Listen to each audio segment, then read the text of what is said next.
Hi friends, అందరికీ నమస్కారం అండి. మారిన సంక్రాంతి సెలవులు ఎన్ని రోజులు అంటే రాష్ట్ర ప్రభుత్వం ఆదేశాలు జారీ అంటూ లేటెస్ట్గా ఒక చిన్న అప్డేట్ అయితే రావడం జరిగిందండి.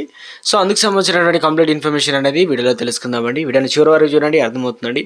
ఇంకా ఎవరైనా సరే మన ఛానల్ సబ్స్క్రైబ్ చేయకుండా చూస్తున్నట్లయితే వెంటనే మన ఛానల్ సబ్స్క్రైబ్ చేసుకోండి. ప్రభుత్వం నుంచి వచ్చే లేటెస్ట్ అప్డేట్ అన్ని కూడా అందరికంటే ముందుగానే అందించడం జరుగుతుంది. అదేవిధంగా లైక్ చేయడం మర్చిపోతున్నారండి, దయచేసి లైక్ చేయండి. ఇక లేట్ చేయకుండా వీడియోలోకి అయితే వెళ్ళిపోదామండి. మనం సంక్రాంతి పండుగ తెలుగు రాష్ట్రాల్లో అత్యంత ప్రసిద్ధమైనది. ఈ పండుగను ప్రజలందరి ఆనందాన్ని అయితే ఇస్తుంది. పంటలు ఇళ్లకు వచ్చేటువంటి వేళ రైతులకు సంబరం చేసుకునేటువంటి పండుగ.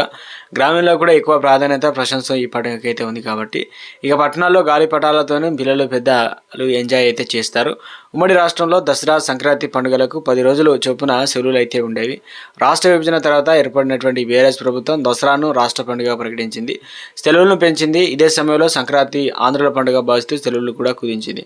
తాజాగా రేవంత్ రెడ్డి సర్కారు కూడా సంక్రాంతి సెలవులో ఇంకా మార్పులు చేస్తూనే ఉంది. ఏడాది జనవరి 13, 14 తేదీల్లో సంక్రాంతి పండుగ వస్తుంది కాబట్టి ఈ నేపథ్యంలో విద్యాశాఖ జనవరి 10 నుంచి 18 వరకు కూడా విద్యాసంస్థల సెలవులు అయితే ప్రకటించింది.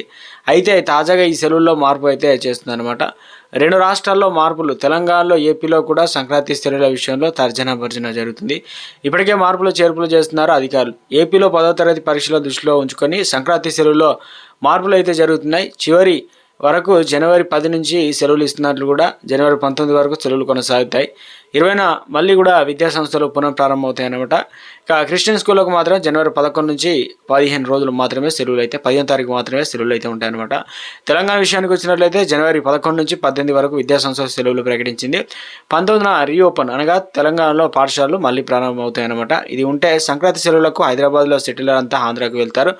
దీంతో సగానికి పైగా హైదరాబాద్ ఖాళీ అవుతుందని చెప్పేసి ఈ నేపథ్యంలో హాస్టల్ యజమానులు ఈ నిర్ణయానికి వచ్చారు. జనవరి 12 నుంచి 17 వరకు హాస్టల్ మూసివేయాలని చెప్పేసి నిర్ణయించారు.